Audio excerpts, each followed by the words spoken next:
এক গ্রামে এক অভিশপ্ত হ্রদ ছিল, যার পাড়ে এক যুবক মাছ ধরতে যেত। একদিন সে দেখল হ্রদের গভীর থেকে এক অপরূপ সুন্দরী মেয়ে উঠে আসছে, যার চোখ দুটি ছিল গভীর শূন্যতার প্রতীক। সেই প্রেতাত্মা কন্যা যুবকের প্রেমে পড়েছিল, কিন্তু তার ভালোবাসা ছিল হ্রদের জলের মতোই ঠান্ডা আর প্রাণহীন। গ্রামের মানুষ বলতো যে তার প্রেমে পড়বে সেও ধীরে ধীরে হ্রদের অতলে মিলিয়ে যাবে। এক পূর্ণিমার রাতে যুবকটি তার ডাকে সাড়া দিয়ে হ্রদে ঝাঁপ দিল, আর কখনো ফিরে এলো না। গল্পটা যদি ভালো লাগে, কমেন্ট আর সাবস্ক্রাইব করতে ভুলবেন না।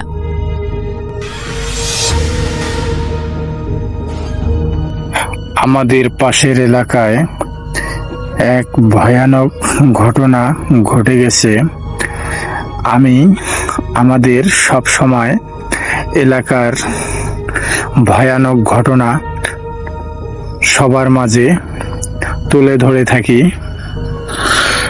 পাশের এলাকার চেয়ারম্যানের নামটা আমি বলছি না, তবে ওই চেয়ারম্যান অনেক ভালো ছিল, আবার অনেকটা ভয়ানক ছিল। সে গরিবের বন্ধু আর অত্যাচারীর শত্রু। তিনি দীর্ঘ 30 বছর চেয়ারম্যানি একটানা করে গেছেন। তার কাছ থেকে কোনো চেয়ারম্যানিত্ব নিতে পারে নাই। অবশেষে তাকে নির্মম মৃত্যু গ্রহণ করতে হয়েছে। সেই চেয়ারম্যান এলাকায় যদি কোনো চোর ছিল, তাকে ডাক দিয়ে তাকে বুঝাইতো। বুঝার পরে সে যদি না মানত, তার প্রতি করুণ ব্যবস্থা নিতেন তিনি। সে বলতো এলাকায় কোনো চুরি করা যাবে না, বাহিরেও কোনো চুরি করা যাবে না, এটা এলাকার দুর্নাম, এটা চেয়ারম্যানের দুর্নাম, এসব করা যাবে না। ওই চোরকে সেই চেয়ারম্যান ভালো একটা পরামর্শ দিতেন, ভালো চলার মতো একটা কাজ করে দিতেন। সেই চোর মোটামুটি সেটাই কাজ করে চলতেন। সেই চেয়ারম্যান যদি একবার বাড়ি থেকে বাইর হয়, হাটে বাজারে সে যায়, তার পিছনে মানুষ শুধু ছুটে যায় তার কাছে, যা মুসাফা করে ভালো আছেন সালাম আলকি দিতেন। অনেক নামি দামি একটা চেয়ারম্যান ছিলেন। নির্মম তার একটা ঘটনা, তার কাছ থেকে কেউ চেয়ারম্যানি নিতে পারে না। তারা অনেক বড় একটা ষড়যন্ত্র করে তিনি সেই রাতে মিনিমাম রাত 12টা থেকে 12:30টার মধ্যে তিনি তার কাউন্সিলের চেম্বারে ছিলেন। তার সাথের যে বডিগার্ড ছিল সে সহ রাতে 12:30টা পর্যন্ত ছিল। থাকার পরে এদিক মধ্যে তার বিরোধী দল শত্রু যারা, তারা আইসা তার বাইকের তেলের লাইন বদ্ধ করে দেয়। এমন সিস্টেমে বদ্ধ করে দিচ্ছে যাতে সেই চেয়ারম্যান যাতে তার গন্তব্য স্থানে নাই পৌঁছিতেই মাঝামাঝি রাস্তায় তার বাইক বদ্ধ হয়ে যায়, তাকে তারা শেষ করতে পারে। এই তেলের লাইন অফ করে দিয়ে তারা চলে যায়। তখন চেয়ারম্যান সেখান থেকে রওনা দেয় তার বডিগার্ড নিয়ে। চেয়ারম্যান চালাচ্ছিল, তার বডিগার্ড পিছনে বসেছিল বাইকের। তারা একটা বাজারের মধ্যে যাওয়ার পরে সেখানে গাড়ির তেল শেষ হয়ে যায়। যাওয়ার পরে সামন থেকে 2টা লোক এসে চেয়ারম্যানের হাতে কোপ দেয়। কোপ দেওয়ার পরে তার হাতের কবজিটা কেটে যায়। তার পরবর্তীতে ডান হাতে কোপ দেয়, সেটাও অকেজো হয়ে যায়। তারপরে তার চোখের উপরে কপালে কোপ দেয়, মিনিমাম 3 ইঞ্চি ডিপ হয়ে যায় সেখানে। তারপরে মুখের নিচে কোপ দেয়, ওই তালুর মধ্যে, তালুটাও অনেক কেটে যায়। পরে বোঝা যায় যে যে জায়গায় কোপ দিছে মুখের নিচে সেটাই মুখ বোঝা যায়, আর মুখ উপরে সেটা বোঝা যায় না। তারপরে মানুষটাকে মাটিতে ফেলে তার প্যান্টের চেন খুলে তার পুরুষ লিঙ্গটা কেটে দেয়, নির্মমভাবে তাকে অত্যাচার করে হত্যা করে। তখন তার পিছনে যে বডিগার্ড ছিল, বডিগার্ডকে বলে, তুমি যদি তোমার জীবন বাঁচাতে চাও তাহলে তুমি এখান থেকে পালিয়ে যাও। তখন বডিগার্ড স্কুল না পেয়ে ভয়ে আতঙ্ক হয়ে সেখান থেকে পালিয়ে যায়। পালিয়ে যাওয়ার পরে চিল্লাচিল্লি করে চেয়ারম্যানকে মেরে ফেললো। তারপর এলাকাবাসী বাইরে হয়ে আসে, আসার পরে তাকে তৎক্ষণেই হাসপাতালে নেয়। হাসপাতালে নেওয়ার পরে কিছুক্ষণ পরে ডাক্তার তাকে মৃত ঘোষণা করার পরে তারপরের দিন মনে হয় কয় এলাকার মানুষ চেয়ারম্যানকে দেখতে গেছে, আর হই হই উঠে গেছে মুরাই এলাকা। তারপরে তাকে নিয়ে আসে স্কুল মাঠে নিয়ে আসার পরে তিনি, তখন সরকার ছিলেন হাসিনা, সে হাসিনা সরকারও তাকে দেখতে আসছিলেন, তিনি নামকরা চেয়ারম্যান ছিল। তারপরে তাকে গোসল টোসল দেওয়ার পরে তাকে মাটি দেওয়া হয়। হওয়ার পরে তারা সব লোকেই সেখান থেকে চলে যায়।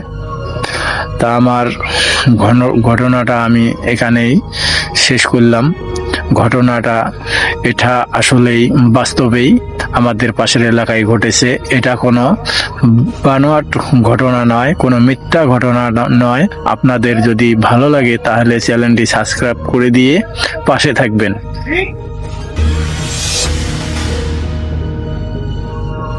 ঘটনাটি আমাদের সাথে শেয়ার করেছেন ইমন চৌধুরী, ফরিদপুর জেলা থেকে। ইমন তার বড় চাচার সাথে ঘটা একটি ঘটনা আমাদের কাছে শেয়ার করেছেন এবং তিনি আমাকে অনুরোধ করেছেন ঘটনাটা যেন আমি আমার মতো করে আপনাদের কাছে প্রেজেন্ট করি। আমি চলে যাব ইমনের শেয়ার করা ঘটনায়। বেশ অনেক আগের কথা, 70-এর দশক।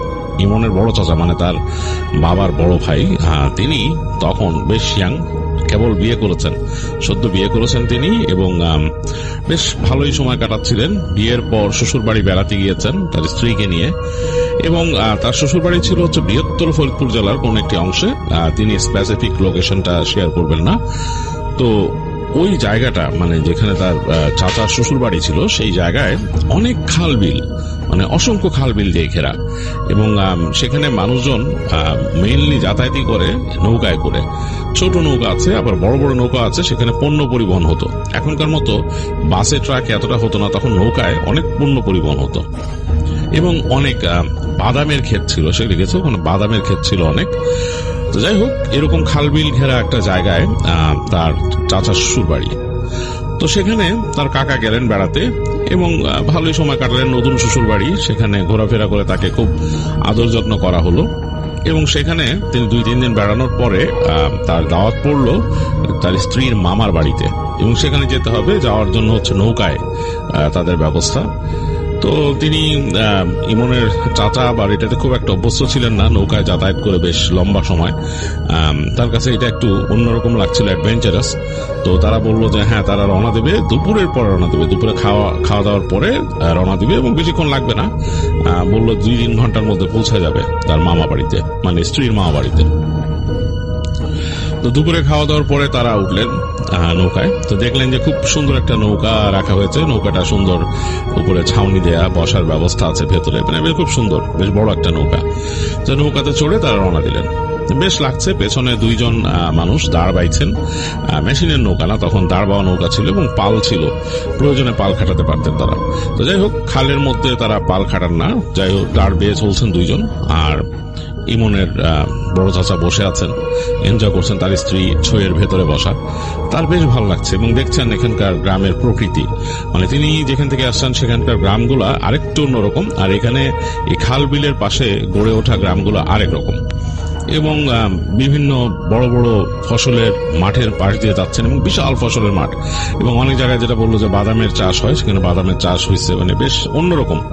তো তিনি বেশ পছন্দ করলেন জায়গাগুলো এবং চলতে চলতে এক সময় চলে আসলেন। একেবারে বিকেল যখন গড়িয়ে যাচ্ছে তখন এসে পৌঁছালো তার মামা বাড়িতে, মানে স্ত্রীর মামা বাড়িতে। তো ঘাটটা দেখেই তার কাছে একেবারে অন্যরকম লাগলো। এইখানে জায়গাটা আবার একটু অন্যরকম, যেখানে তার স্ত্রীর মা বাড়ি, সেখানে হচ্ছে ডান দিকে পুরো গাছগাছালি দিয়ে ভরা, মানে মনে হচ্ছে একটা জঙ্গল, বন জঙ্গল। ওখানে কেউ থাকে না, কোনো বসত ভিটা কিচ্ছু নাই ডান দিকে খালের এক পাশে। তিনি জিজ্ঞেস করলেন তার সাথে যিনি ছিলেন, যিনি তাদেরকে নিয়ে আসছেন, তার শ্বশুর বাড়ির একজন মানুষ, তাকে বললেন যে এই জায়গায় কি ঘরবাড়ি কিছু নাই? দেখে তো মনে হচ্ছে গহীন জঙ্গল।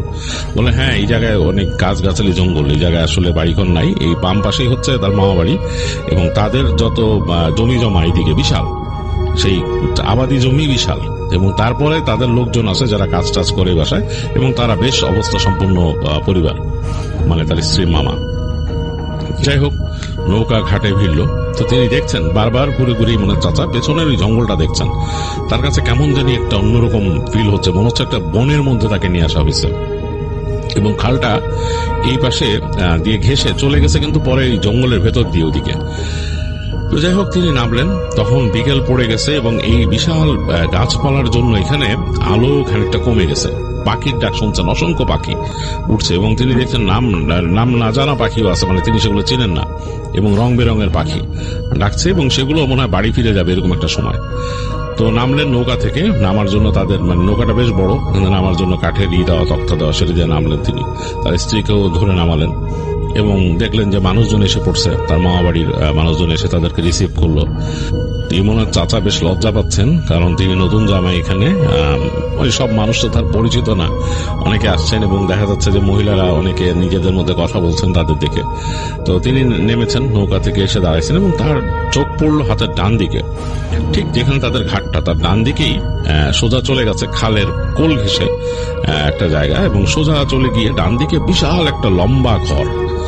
এবং এই ঘরটা এই পড়ন্ত বিকেলে কিন্তু কোনো আলো টালো জ্বলছে না, অন্ধকার হয়ে আছে, বাট বিশাল একটা ঘর। এবং এই ঘরের পাশ দিয়েই কিছু গাছগাছালি চলে গেছে, মনে হচ্ছে খালের এই পাশটাও মানে একটা জঙ্গলের মতো তৈরিছে, বনের মতো তৈরিছে, বেশ অন্যরকম, কেমন জানে গা ছমছম করা ঘরটা, লম্বা একটা ঘর এক সারি।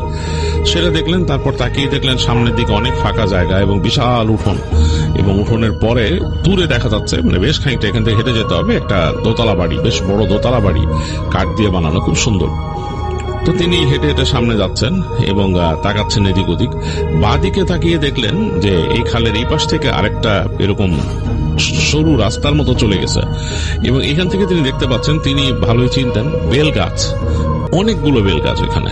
তো তিনি চিন্তা করছেন এত বেল গাছ কেন, মানে একের বেল গাছ অনেকগুলো, এখানে মনে হচ্ছে বেল গাছের একটা বাগানের মতো, এবং ওই গাছের ছায়ায় এই পড়ন্ত বিকেল ওই জায়গাটা পুরোই অন্ধকার। তো তিনি কিছুক্ষণ তাকায় জানি কেমন লাগলো তার কাছে ওই দিকটা, এবং যতদূর গেছে আরো কিছু গাছপালা আছে, ওই জায়গাটা দেখা যাচ্ছে না। তো তিনি আস্তে আস্তে হেঁটে সামনে গেলেন, তাদের সাথে মানুষজন আসলেন, তাকে বাসার পুরুষরা নিয়ে গেল, জামাই বলে ভেতরে যাচ্ছেন তার স্ত্রীকে, এবং তাকে নিয়ে সেই যে বড় দোতলা বাড়িটা ওখানে নিয়ে গেলেন, বাড়িতে উঠালেন। তার কাছে বেশ ভালোই লাগলো, মানে ইমনের চাচা এত সুন্দর এরকম দোতলা বাড়ি এরকম জায়গায় দেখেননি। বাড়ির টোটাল পরিবেশটাই একটা কেমন শান্ত স্নিগ্ধ একটা পরিবেশ। তো সেই বাড়িতে উঠে তাদেরকে দোতলায় নিয়ে গেল, একটা রুম দেওয়া হলো সেখানে, খুব সুন্দর একটা ঘর, এবং ঘরটা পরিপাটি করে সাজানো। সেখানে তারা উঠলেন, তার স্ত্রী তার জিনিসপত্র গোছায় রাখলেন, এবং তাকে নিচে নিয়ে এসে হাত মুখ ধোয়ার ব্যবস্থা করা হলো। যাই হোক, তাদের বেশ আতিথেয়তা করা হলো। এরকম করতে করতে সন্ধ্যা হয়ে গেছে। বাসার মধ্যে দেখা গেল যে ওখানে তো বিদ্যুৎ নাই, এবং সে সময় একদমই বিদ্যুৎ নাই। সেখানে লণ্ঠন জ্বলতেছে, হারিকেন জ্বলতেছে, বিভিন্ন মানুষজন আসতেছে, পিঠা পায়েস রান্না হচ্ছে, শব্দ পাচ্ছেন, মানুষের কোলাহল, মানে বাড়ির মধ্যে একটা ফেস্টিভ এনভায়রনমেন্ট। তো ইমনের চাচা একটু লজ্জা পেলেও তার কাছে বেশ ভালোই লাগতেছে, এবং তিনি এখানে মানুষ পেলেন, তার মানে স্ত্রীর কাজিন যারা, তাদের সাথে কয়েকজনকে পেলেন, তাদের সাথে গল্প গুজব করলেন, তারা বিভিন্ন তাকে প্রশ্ন করছে। যাই হোক, এরকম করে তাদের সময় হয়ে গেল রাতের খাবারের। আর গ্রামে তো একটু মানুষ আর্লি খায়, তো দেখা গেল যে বিশাল আয়োজন খাবার দাবারের। তার জন্য বিশাল মাছের মাথা রাখা হয়েছে, মাছের বড় বড় পিটি, এবং এগুলো মানে তাকে খেতে হবে এরকম মানে তাকে দেওয়া হয়েছে। তো তিনি তো আর ওরকম খেতে পাচ্ছেন না, তো তিনি শুনলেন যে এই মাছ তার জন্যই ধরা হয়েছে এবং এই খালবিল থেকে ধরা হয়েছে, এবং আজ নাকি রাতের বেলা মাছ ধরার আয়োজন চলবে বেশ, তিনি চাইলে দেখতে পারেন। তো তিনি বেশ ইন্টারেস্ট ফিল করলেন, খাওয়া দাওয়া করলেন, করে উঠলেন, উঠে তার ঘরে গেলেন, স্ত্রীর সাথে কিছুক্ষণ গল্প গুজব করলেন এবং স্ত্রীকে বললেন যে আমার কাছে খুব ভালো লাগতেছে এখানকার পরিবেশ। তো তার স্ত্রী বলল যে হ্যাঁ, আমার মামা বাড়ি অনেক সুন্দর। তো তিনি বললেন যে আমি কিন্তু মাছ ধরা দেখতে যাবো রাতের বেলা। স্ত্রী বললেন যে আপনি না গেলে হয় না? বলে যে কেন, গেলে কি সমস্যা কি? বলে না, এই জায়গা তো ভালো না খুব একটা। তার স্ত্রী বলছে মানে, বলে এখানে ভূত প্রেত পিশাচ আছে অনেক এরকম।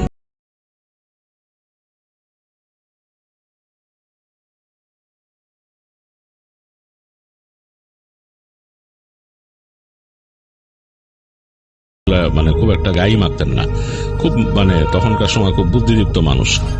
যাই হোক, তার স্ত্রীর সাথে বেশ খানিকক্ষণ কথাবার্তা বলে তিনি বললেন যে তুমি তোমার কাজিনকে বলো আমাকে নিয়ে যেতে। তো তার স্ত্রী গেলেন নিচে, নিয়ে কথাবার্তা বললেন। একটু পরে তার এক কাজিন এসে ডাকলেন, তো তিনি নেমে আসলেন, নেমে এসে তার সাথে রওনা দিলেন। তো বাসায় এই যে টোটাল এই যে প্রাঙ্গণটা, ওই জায়গাটা মোটামুটি আলোকিত হয়ে আছে, কারণ তিনি বাসায় মেহমান আসছে দেখে তাদের ওই যে নিচতলায় তারা একটা হ্যাজাক পাতি ঝুলায় রাখছে, বেশ আলো হচ্ছে ওখান থেকে। তো হেঁটে যখন সামনে আসলেন, উঠান পার হচ্ছেন, তখনই অন্ধকার পাচ্ছেন এবং বেশ স্ট্রং ঝিঝি পোকা এগুলোর শব্দ বেশ স্ট্রং ভাবে আসতেছে। তো তিনি তার সেই কাজিনকে বললেন, বা শ্যালক যাই হোক, তাকে বললেন যে তোমাদের এখানে নাকি ভূত প্রেতের উৎপাত খুব বেশি।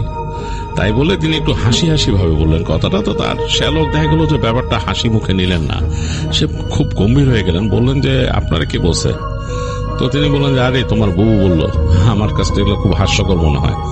তো তার শ্যালক বলতেছে যে দুলাভাই, এটা হাস্যকর মনে হইলো হাস্যকর না, আমাদের জায়গাটা দেখছেন আপনি, খাল বিল দিয়ে ঘেরা, এই পাশে পুরো জঙ্গল, এখানে কিন্তু অনেকে অনেক কিছু দেখে, অনেক রকম জিনিসের সম্মুখীন হয়।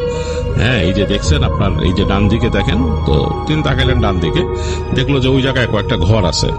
বলে এই ঘরগুলোতে কিন্তু থাকে না মানুষ। হ্যাঁ, এইটা আমাদের কাচারি ঘর একটা, আসলে থাকে আর কি, মেহমান টেমান আসলে থাকে। এই কাচারি ঘরের ওই পাশের যে অংশটা, ওইটা কিন্তু পুরো জঙ্গল টাইপের, হ্যাঁ, গাছপালা দিয়ে ভরা, এবং ওই জায়গায় অনেক কিছু আছে উল্টাপাল্টা জিনিস। তো ওই জায়গা কিন্তু আমরা ওই যে বন্ধ করা রাখছে আমার চাচা, উনি বন্ধ করাই দিচ্ছে জায়গাটা। আর এই সোজা যান, একদম দেখেন ওই যে গাছপালা সোজা, ওখানে বন্ধ করা। আপনি গেলে কাছে গেলে দেখবেন যে গাছের মধ্যে সুতলি বান্ধা মোটা করে। তো তখন ইমনের চাচা মানে মনে মনে একটু হাসলেন, ভাবলেন যে এই মানুষগুলা মানে খুব বেশি কুসংস্কারাচ্ছন্ন, তারা খুব বেশি রকম এরকম জিনিসে বিশ্বাস করে, হয়তো এই খাল বিল জঙ্গলের কারণেই। তো তিনি আর কিছু বললেন না, তিনি বললেন ও আচ্ছা আচ্ছা আচ্ছা। তো তারপর তার শ্যালক বলতেছে যে আসলে দুলাভাই, এখানে অনেক মানুষ আছে মৎস্যজীবী, তারা এই মাছ ধরে জীবনযাপন করে, এই নৌকা নিয়ে চলে যায় খালের এই পাশ থেকে ওই পাশে, অনেক দূর দূর দূরান্ত পর্যন্ত চলে যায়। খাল কিন্তু লম্বা অনেক, নদীতে যে মিশছে। তো মানুষজন মাছ ধরে, এই দেখছেন জঙ্গলের দিকে যে গেছে খাল, ওইখানে মানুষ মাছ ধরে, এবং অনেকেই দেখা গেছে মাছ এদিকে না পেলে জঙ্গলের দিকে চলে যায়। তো ওরাও অনেক কিছু দেখে এখানে। মাছ ধরা মানে বুঝতেছেন তো রাতের বেলা কি অবস্থা। ইমনের চাচা বলতেছে হ্যাঁ হ্যাঁ, এরকম তো অনেক ঘটনাই শুনছি, মাছ ধরা নিয়ে ভূতের ঘটনা। বলে যে হ্যাঁ হ্যাঁ, এরকম আছে, আমাদের এখানেও কিন্তু আছে। এই ভিটা আপনি যেখানে আছেন, এই ভিটার আশেপাশেই আছে। তো চলেন আমরা আগে মাছ ধরা দেখি, দেখলে দেখবেন কি অবস্থা, এখানে ব্যাপার আছে, আপনাকে বলবো না। এই কথা বলতে বলতে তার শ্যালক আর তিনি হাঁটতে হাঁটতে চলে গেলেন একেবারে খালের পাড়ে।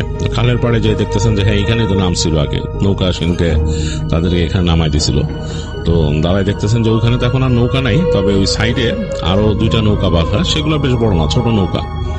তো তার শ্যালক বলতেছে যে দুলাভাই, এই নৌকা নিয়ে আমরা যাবো। অনেকে নৌকায় যেতে হবে? বলে হ্যাঁ। তো তিনি বললেন আচ্ছা ঠিক আছে। তো তার শ্যালক হেঁটে গিয়ে নৌকায় উঠলেন এবং নৌকাটাকে একটু সরায় আনলেন, তিনিও নামলেন নৌকার উপরে। তারপর দুজনে বসলেন। তো আকাশে চাঁদ আছে, চাঁদের আলো পড়ছে খালের মধ্যে, এবং ওই পাশে জঙ্গলগুলা বেশ অন্যরকম লাগতেছে চাঁদের আলোতে। মানে চাঁদের আলো পড়ে জঙ্গলের ভেতরে ওই জায়গাটা অন্ধকার, আর নিচের পানিতে আলো পড়ছে, পানিগুলা কাঁপতেছে চাঁদের আলোতে, আর সেই জঙ্গলের একটা ছায়া সেখানে। এর মাঝে তিনি দেখতেছেন অনেক জোনাকি পোকা জঙ্গলের মধ্যে খেলা করতেছে। তো তিনি বলছেন আমরা কোথায় যাব মাছ ধরা দেখতে? বলে আমরা ওই খালের ওদিকেই যাব, জঙ্গলের ওদিকেই যাব। তো তিনি বলেন যে আরে ওখানে ভূত আছে, ওই জিজ্ঞেস করতেছেন আর কি ইমনের চাচা। তো বলে কি আরে ভূত প্রেত আছে, কিন্তু আমি সাথে থাকতে চিন্তা নেই, চলেন বুবু আমাকে দিয়েছেন আপনার সাথে। বলে সে একটা হারিকেন জ্বালাইলো, হারিকেনে হালকা আলো হয়েছে। তো তখন ইমনের চাচা বলছে হারিকেন কি লাগতো, হারিকেন ছাড়াও তো আমরা যেতে পারি, চাঁদের আলো আছে। বলে না না, তারপর হারিকেন জ্বালতে হবে, চলেন। এই বলে নৌকাটাকে ঘুরায় ফেললো তার শ্যালক এবং বাইতে থাকলো, রোগী দিয়ে ঠেলে নিয়ে সামনে, তারপর বাইতে থাকলো। তো নৌকা এগায় চলতেছে, হালকা ওই ফেলার দাঁড় ফেলার শব্দ হচ্ছে চপ চপ করে এবং চলতেছে। আর ইমনের চাচা দেখতেছেন চারপাশ, তার কাছে কেমন জানি অন্যরকম একটা সৌন্দর্য লাগতেছে। মানে নৌকার মধ্যে যে হারিকেনটা জ্বলতেছে সেটার একটা আলো নৌকার মাঝখানটাকে আলোকিত করে রাখছে। আর দেখতেছেন তার শ্যালক নৌকা বাইতেছে, আর সামনে তারা এগোয়ে চলতেছে ওই যে খালটা যেখানে নাকি বন গাছপালা সেটার মধ্যের দিকে, ওই সেই চ্যানেলের মতো আর কি, সেখানে ঢুকবে গিয়ে। এবং গাছগাছালির ফাঁকে জোনাকি পোকা উঠতেছে, একটা অন্যরকম ফ্লেভার চারিদিকে, মানে একটা অন্যরকম একটা সুবাস আসতেছে কেমন জানি, তার কাছে বেশ লাগতেছে। তো এরকম ভাবে নৌকা বাইতে বাইতে তার শ্যালক চলে আসলেন সেই খালের ওই জায়গাটা যেখান দিয়ে যাবে আর কি, মাঝখানে। এবং এইখানে কিন্তু দুই পাশে এই বন একেবারে অন্যরকম, তার কাছে মনে হচ্ছে তিনি কোনো বড় বনে প্রবেশ করছেন, লাইক সুন্দরবন টাইপের এরকম। এবং জঙ্গলের ভেতর থেকে রাতের অনেক পোকা মাকড় এগুলো শব্দ আসতেছে অন্যরকম।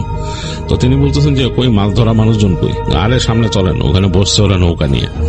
তো চলতে চলতে এক সময় দেখলেন আসলেই দূরে, অনেক দূরে দেখা যাচ্ছে যে এরকম মনে হচ্ছে কয়েকটা নৌকা একসাথে এরকম পাশাপাশি এরকম রেখে, সেটার মধ্যে আবার ওখানে বাতি জ্বলতেছে বিভিন্ন, সেখানে তারা বসে এবং শব্দ পাচ্ছেন, হই হুল্লোড় পাচ্ছেন মানুষের। তো গিয়ে দেখলেন যে ওইখানে তারা জাল পাচ্ছে, জাল টেনে টেনে তুলতেছে। তো উঠলেন তিনিও, যে তাদের ওখানে এই নৌকা তার শ্যালক ভাড়াইলে ওখানে বেরানোর পর তাদের নৌকা উঠলেন, আর একটু বড় নৌকা, সেগুলোতে উঠে দেখতেছেন যে তারা এই তুলতেছে জাল, মাছ উঠতেছে। তো তাকায় দেখলেন যে একজন বলতেছেন যে এই যে মাছ কি নিয়ে জানি আলাপ করতেছে, এই যে একটা বড় মাছ নিয়ে।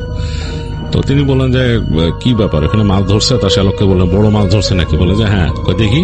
তো বলে চলেন। গেছে সামনে গিয়ে দেখতেছেন যে হেঁটে গিয়ে দেখতেছেন যে বড় একটা রুই মাছ, বেশ বড়। তো ওইটাকে তারা সাইড করে রেখে দেখলো যে ছালা দিয়ে, একটা ছালার বস্তা দিয়ে ঢেকে দিল।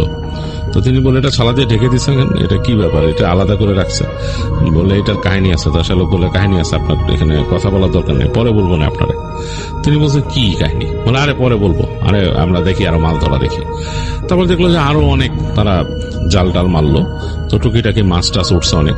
এবং মাছ টাছ ওঠার পর একটা সময় দেখলেন তিনি হঠাৎ করে এই কয়েকজন কেমন জানি একটু অন্যরকম আচরণ হয়ে গেল তাদের। হ্যাঁ, মানে মনে হলো যে তারা হঠাৎ করে কোনো কিছু একটা আঁচ করতেছেন, ঝড় বৃষ্টি আসলে যেরকম সেরকম। বলছে গোটা গোটা গোটা সব সরাফেল এরকম করে কি কি কথা বলতেছে তারা। তো তিনি বলতেছেন হঠাৎ তার শ্যালক, তার সাথে তো আবার সবার ওরকম কথাবার্তা হয় না, তাকে সবাই এখানে চিনে জামাই হিসাবে, তারা আবার ওনার সাথে একটু ডিস্টেন্স রেখে চলে। তিনি তার শ্যালককে জিজ্ঞেস করতেছেন কি ব্যাপার, এরা সব গোটায় ফেলতেছে? বলে চলে যাবে, এখন মাছ ধরার সময় শেষ, এখানে আর থাকা যাবে না। বলে মানে থাকলে কি হবে? থাকা যাবে না, একটা সময় পর ওরা থাকে না। বলে কি মানে? বলে এই গাছপালা জঙ্গলের একটা ভাব বাতাস আছে, এখানে এত থাকা যায় না, চলেন আমাদের নৌকায় যাই। তো বলছে আর ওই মাছটার কি কাহিনী বললা না তুমি? বলে কি আরে বলবো না, চলেন না আপনি নৌকায় যাই, আমাদের নৌকায় যাই। তো গেল, তো তার শ্যালক ওনাকে নিয়ে নৌকায় উঠলো, আর এখান থেকে হাঁক দিয়ে বললো আমার মাছ পাঠাই দিস ঘরে, হ্যাঁ বেছে বেছে পাঠাই সব। বলে তিনি নৌকা বাওয়া শুরু করলো। তো বলছে যে মাছ পাইছে, বাসায় গেলে আজকে তো না, কালকে আপনাকে খাওয়ানো হবে এই মাছ, বলে বাইতেছে। তো অন্য কথায় চলে যাচ্ছে, বিভিন্ন গল্প করতেছে ইমনের চাচার সাথে, প্রশ্ন করতেছে। ইমনের চাচাও একটু অন্য মনস্ক ভাবে জবাব দিচ্ছেন। তার মাথার মধ্যে মানে একটা জিনিস প্রশ্ন, যে ওই মাছটাকে ছালা দিয়ে ঢাকলো কেন, আর এখানে হঠাৎ করে তারা সরে যাচ্ছে কেন?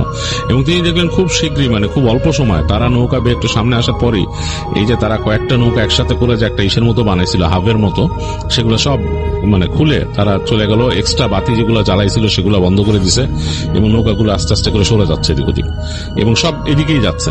তো তারা আসতেছে, তিনি একদম যখন ঘাটের কাছাকাছি আসছে তখন তিনি জিজ্ঞেস করতেছেন তার শ্যালককে যে তুমি তো মানে বললা না ওই মাছটার কি ঘটনা, ছালা দিয়ে রাখছে কেন? আরে দুলা ভাই আপনি শুনলে ভয় পাবেন, এগুলা এর বুবুরে বলবেন, বুবু আমার সাথে ক্যাটক্যাট করবে। বলে কেন, কি হয়েছে বলো? আরে আমি তোমার বুবুরে বলবো কেন, তুমি বলো আমারে বললে কি সমস্যা? বলে এইটা হলো ভোগের মাছ। তো ভোগের মাছ মানে এখানে এই মাছ ধরতে গেলে খালে এখানে ভোগ দেওয়া লাগে আমাদের এই জায়গাটা, নাহলে মাছ ঠিক মতো পাওয়া যায় না, আর যারা জাল ফেলছে সমস্যা হবে তাদের। বলে কি সমস্যা হবে? বলে আরে এখানে ব্যাপার আছে, এখানে জিনিস আছে, ওই জিনিসটা দিতে হয়, উপরে জিনিস, মানে এখানে এক উপরে জিনিস আছে, সেখানে মাছ ধরলে প্রথম যে বড় মাছ ওঠে সেটা তাকে দিতে হয়। তো সাথে সাথে তো ইমনের চাচা খুব ইন্টারেস্টেড হয়ে গেলেন। তিনি বললেন আরে এটা তো আমার জানা কথা, কেমনে দেয়, কিভাবে দেয়, কখন দেয়, আমি এটা দেখতে চাই। বলো এটা এখনই দিবে। বলে যে আমি যাইতে চাই। বলে আরে মাথা খারাপ নাকি, আপনি যাইতে চান, এটা কি দিই নাকি, ও যাবে, ওরা 3-4 জন মিলে যাবে, যে দিয়ে আসবে চুপচাপ, আপনার এখানে যাওয়ার কোনো মানে হয় না। তো ইমনের চাচা বলতেছে না আমি যাবই, এটা কোনো ব্যাপার না, এই তুমি ঘাটে থাকলে আমারে করে থামাও, ওদেরকে থামাও, ওরা যখন যাবে। আপনি বিশাল বিপদে ফেললেন, বউ তো আমার সাথে বিশাল সমস্যা করবে, আর আপনি গেলে হবে নাকি, আমি যাবো না, ওরা নিবেন আপনারে। বলে না গেলে আমি নিজে যাব। কোথায় যায় ওরা? তো বলে আপনি তো বিশাল সমস্যা শুরু করলেন দুলাভাই। বলে মানে সে একটু অস্বস্তিতে পড়ে গেছে তার সেই শালক। তো সে আস্তে আস্তে ঘাটের কাছে এসে বাওয়া বন্ধ করে দিল এবং নৌকাটা আস্তে করে ঘুরে ঘ্যাচ করে সেই যে তাদের ঘাটে ভিড়লো আর কি। তো সেইখানে খুঁটি ছিল, খুঁটির সাথে তাড়াতাড়ি নৌকা বেঁধে ফেললো। বেঁধে সে বলতেছে দুলাভাই আসেন, উঠে আসেন। তো তিনি উঠতে উঠতে দেখতেছেন যে ওই যে ঘাটের সোজা এদিক দিয়ে বেরোলে ওই যে সোজা লম্বা ঘরের সারি, অন্ধকার, ওটা দেখা যাচ্ছে চাঁদের আলো পড়ে একদম, কিন্তু কেউ নাই, বোঝা যাচ্ছে ঘরে কেউ থাকে না। তো তিনি বলতেছেন এই ঘরগুলা কিসের? তো তখন তার শ্যালক বলতেছে এই ঘরগুলো আগের কাচারি ঘর, এখন আর কেউ থাকে না। এই বলে চাচা বললেন কেন? বলে আরে সে অনেক ইতিহাস, ওখানে কেউ থাকে না, মানে থাকতে পারে না, থাকলে সমস্যা হয়, চলেন চলেন, আপনি বেশি প্রশ্ন করেন, আরে আপনি তো ভালো ভাইডি, আপনি চলেন চলেন, এইগুলো নিয়ে আর কথা বলার দরকার নেই, আসেন। তো তখন ইমনের চাচা একটু অস্বস্তিতে পড়লেন। তিনি বলতেছেন যে তুমি আমার সাথে সবকিছু লুকাইতেছো, ঘটনা কি? বলে আরে শোনেন দুলাভাই, আপনি হলো আমার দুলাভাই, আদরের মানুষ, আপনারা যদি আমি এখন সব খুলে বলি, এগুলো বলি, এখানকার এসব বলি, বুবু আমার খেয়ে ফেলবে কালকে, বলবে আপনারা ভয় দেখাইছি। বলে না না না, ভয়ের কিছু নেই, তুমি আমার বলো। ইমনের চাচা বলছে বলো, আরে আমি খুব মানে আমার কাছে খুব ভালো লাগে, এগুলা খুব ইন্টারেস্টিং ব্যাপার, বলো, এই ভূত প্রেতের গল্প শুনতে খুব মজা লাগে। বলে এগুলো গল্প না, এগুলো সত্যি কথা আমাদের এখানে, আসেন আপনি চলেন। বলে না না আমি তো যাবো না, আমি দেখবো যে কি মাছ ভোগ দেয় নাকি দেয়। আরে আপনি পাগল নাকি, আপনি পাগল, আপনি না ভালো ভাইডি, চলেন চলেন চলেন। বলে না না তুমি আমাকে দেখাবা কি হয়। তিনি ওখানে গোয়ারের মতো দাঁড়ায় আছেন নৌকার পক্ষে। আচ্ছা আচ্ছা আপনি নামেন, নৌকার থেকে নামেন। তো শ্যালক বলছে নৌকার থেকে নামেন। তো তিনি নামলেন, নামার পরে তার শ্যালক বলছে আসেন, হাত ধরে ধরে নিয়ে তাকে দাঁড়া করালো। দুলাভাই শুনেন, আপনার এই ঘরের ঘটনা আমি বলতেছি, এরপর আমরা চলে যাব এখানে, আপনার ওই ভোগ দেওয়ার দেখার দরকার নাই, ওইটা আপনি প্লিজ আমার বলেন না, আমার বুবু তো ধরবেই, আপনার শ্বশুর আমাকে শেষ করে দিবে কালকে, এগুলা বলার দরকার নেই। তো বলছে যে আরে আমার শ্বশুরের কি বলবে, এটা মামার শ্বশুরের সমস্যা করবে না, বলো কোনো সমস্যা নেই। বলে না না আপনার এই ঘরের কথা বলতেছে শুনেন, এটাও বুবুরে বলেন না, এখানে কাচারি ঘর ছিল আগে, এখানে যারা মেহমান আসতো খাল দিয়ে আসতো, তো এই জায়গায় আসলে ব্যবসা বাণিজ্যের কাজে, ফসল কেনার কাজে অনেকে আসতো এবং রাত হয়ে যেত, থাকতো এখানে।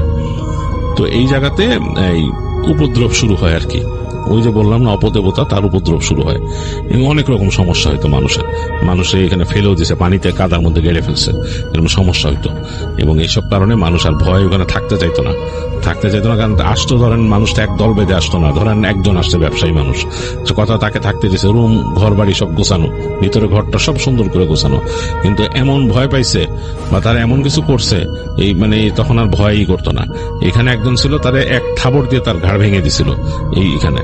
তো এর জন্য মানুষ আর ভয় এখানে থাকে না, ওইটা পরে এখন ওর পড়ে গেছে আর কি ঠিক করা হয়নি। তো তখন শুনলেন, ইমনের চাচা শুনলেন, শুনে বললেন যে আসলে এরকম হয়। বলে আরে হয়, অনেক কিছু হয়, এখন চলেন আপনি। তো তিনি হাঁটা ধরলেন তার শ্যালকের সাথে, হেঁটে হেঁটে সামনে যাচ্ছেন, যেতে যেতে ওই দেখলেন হাতের বাঁ দিকে সেই যে গাছগাছালি ঘেরা বেল গাছ আছে অনেকগুলো, দিন দেখছিলেন সেই জায়গাটা। তো তিনি অনেকক্ষণ দিকে তাকায় থাকলেন, তিনি বুঝলেন যে তার শ্যালকের চাহনিতে যে ওদিক দিয়েই হচ্ছে সেই ভোগ দেওয়ার জায়গা আর কি। তো তার শ্যালক সোজা তাকে নিয়ে হেঁটে যাচ্ছে। তো অনেক দূর চলে আসছেন, মাঝামাঝি চলে আসছে রাস্তা। তিনি তখন তার শ্যালককে বলেন আচ্ছা এখন তাহলে তুমি চলে যাও, আমি ঘরে যাই, তোমার আর আসার দরকার নেই কষ্ট করে। শ্যালক বলছে আরে না কি বলেন, বউ বলছে আপনারে নিয়ে যেতে, আবার নিয়ে আসতে, একদম সুন্দর করে ফিরাই দিয়ে যেতে। বলে আরে আমি তো যাইতেছি ঘরে, তুমি যাও তো, আর কি আমি কি বাচ্চা পোলাবাইন নাকি, যাও, বলে বিদায় দেয়। তো বিদায় দেওয়ার পর তার শ্যালক অনিচ্ছা সত্ত্বেও মনে হলো যে এরকম তার কাছ থেকে বিদায় নিয়ে বলে আচ্ছা কালকে দেখা হচ্ছে আপনার সাথে সকালবেলা, বাসায় যা সুন্দর করে ঘুম দেন, হ্যাঁ এই সে বলে টলে বিদায় নিয়ে তার শালা হেঁটে গেল সামনে। তো তিনিও হাঁটা ধরলেন ঘরের দিকে। তিনি কিন্তু আসলে তার শ্যালককে দেখাচ্ছেন ইমনের চাচা, তার খুব দেখার ইচ্ছা আসলে কি ভোগ দেয়, ঘটনাটা কি ঘটে এখানে। তো তিনি সামনে গিয়েই বেশ খানিকটা হেঁটে আস্তে করে তিনি এক সাইডে সরে গেলেন, যে এই পাশে যে ঘরগুলা বলছিল যে ওখানে ঘর বন্ধ করে দেওয়া বলছিল যে তার শিশালোক আগে, যে ওখানে ও কাচারি ঘর ওখানে বন্ধ করে দিচ্ছে, ওইটার ছায়ার মধ্যে তিনি আস্তে করে হেঁটে সরে গেলেন। তো দেখতেছেন যে তার শ্যালক অনেক দূর হেঁটে যাচ্ছে, তিনি এখান থেকে দেখতে পাচ্ছেন চাঁদের আলোতে মোটামুটি ভালোই দেখা যাচ্ছে তাকে। তো একটা সময় দেখা গেল ছোট হয়ে গেছে, তো তিনিও সরে গেছেন, তার শ্যালকও আর পেছন ফিরে তাকায় নেই। তার শ্যালক সম্ভবত এইদিকে পেছন ফিরে তাকাতে ভয় পায় বা সামথিং। তো তিনি অনেকক্ষণ চুপচাপ ওই কাচারি ঘরের ছায়ায় দাঁড়ায় থাকলেন, মানে চুপচাপ। তার খুব ইচ্ছা করছিল, চেষ্টা পাইতেছিল একটা সিগারেট খাওয়ার, ধূমপান করার, কিন্তু তিনি তার কাছে যেহেতু নাই, তিনি সেটা পারতেছেন না, অস্বস্তি লাগতেছে, এবং এই জায়গাতে মানে মশা কামড়াচ্ছে মাঝে মাঝে এসে। তো তিনি অনেকক্ষণ ওয়েট করতেছেন তার শ্যালক যখন ওখান থেকে দেখা না যায় আর কি। অনেকক্ষণ পর তিনি দেখলেন যে তার শ্যালককে আর দেখা যাচ্ছে না, মানে পুরা উঠানটা খা খা করতেছে। তিনি চিন্তা করলেন আবার তিনি হেঁটে যাবেন সেই নদীর পরে, ওখানে কি হয় তারা কি করে এটা তিনি দেখবেন। তো চিন্তা করলেন যে আমি যদি সোজাসুজি হেঁটে চলে যাই উঠান ধরে, খোলা উঠান তো বিশাল বড়, তাহলে আমার একদম দূর থেকে তারা দেখবে, এবং দেখে সম্ভবত তারা যা করতে যাচ্ছে হয়তো আমাকে দেখে নাও করতে পারে। তো তিনি কি করলেন, বাঁ দিক ধরে হাঁটা ধরলেন। তো বাঁ দিকে যেটা ছিল তাদের এখানে একটা গোয়াল ঘর ছিল, সেই গোয়াল ঘরের পাশ দিয়ে তিনি হাঁটা ধরলেন। ওই জায়গাটা এই চাঁদের আলো পড়ে গোয়াল ঘরের একটা ছায়া পড়ছে, ওই ছায়া ধরে তিনি হাঁটলেন। হাঁটতে হাঁটতে সামনে দেখলেন যে এখানে গোয়াল ঘর শেষ, এই জায়গায় গাছপালা আছে বেশ, এবং বেশ ঘন। ওইটার পায়ে দিয়ে তিনি বা ধরে হাঁটছেন, এবং চাঁদের আলো কিন্তু এই গাছগাছালিতে অনেকটা ব্লক হয়ে যাচ্ছে, আর তিনি হেঁটে হেঁটে যাচ্ছেন। তার মোটামুটি ভালো সাহস, ইমনের চাচার অনেক সাহস ছিল, তিনি এগুলো ভয় পেতেন না, রাতের বেলা কি হইতেছে ভূত প্রেত এগুলো ভয় পেতেন না। আর ওই যে বললাম যে তিনি তো প্র্যাকটিস করতেন শহরে, তো সুতরাং তার এগুলো নিয়ে এইসব টেনশন নাই। হাঁটতে হাঁটতে তিনি কাছে আসছেন এক সময় ওই যে খালের সেই ঘাটের কাছে। তো এই জায়গায় এসে এক জায়গায় সেই গাছপালা ফিকে হয়ে গেছে, তিনি যেই পাশ ধরে হাঁটতেছেন তার সোজা গিয়েই কিন্তু ওই যে ঘরগুলা শুরু, যে পুরানো কাছারি ঘরগুলা শুরু। তো তিনি ওই ঘরের কাছাকাছি আসতেই তিনি থেমে দাঁড়ালেন। এখান থেকে ঘাটটা দেখা যাচ্ছে, তিনি কণ্ঠ শুনতেছেন মানুষের, কয়েকজনের কণ্ঠ। এর মাঝে তিনি দেখতে পেলেন যে তার শ্যালকও দাঁড়ায় আছে এখানে, কথা বলছে তাদের সাথে। দেখলেন যে 3 জন মানুষ নেমে আসলো, এবং 2 জনের হাতে ওই যে মাছটা ধরা এরকম। তো 3 জন কথা বলতেছে মাছটা এখানে নিয়ে, এবং মাছটাকে তারা ধরে আনছে একটা ট্রের মতো একটা কিছুতে করে। মাছটা কিন্তু ওজন ছিল, সে দেখেই বুঝছে যে মাছটা মোটামুটি দেখে 8-10 কেজি ওজনের একটা মাছ, এরকম বড় এবং বেশ বড় মাছ। তো এটাও তিনি একটু অবাক হয়েছিলেন যে এরকম খালের মধ্যে 8-10 কেজি ওজন এরকম বড় রুই মাছ কোত্থেকে পাইছে, এটাও তিনি কিন্তু অবাক হয়েছিলেন দেখে। যাই হোক, তো 2 জন এরকম বয়ে নিয়ে যাচ্ছে, একজন পাশে দাঁড়ানো, তার শ্যালক তাদের সাথে কথাবার্তা বলে তার শ্যালককে বলতেছে যাওয়ার জন্য। তার শ্যালক বলছে না না আমি যাব না, যান আপনারা যান, আমি জায়গা বলে আমি জায়গা।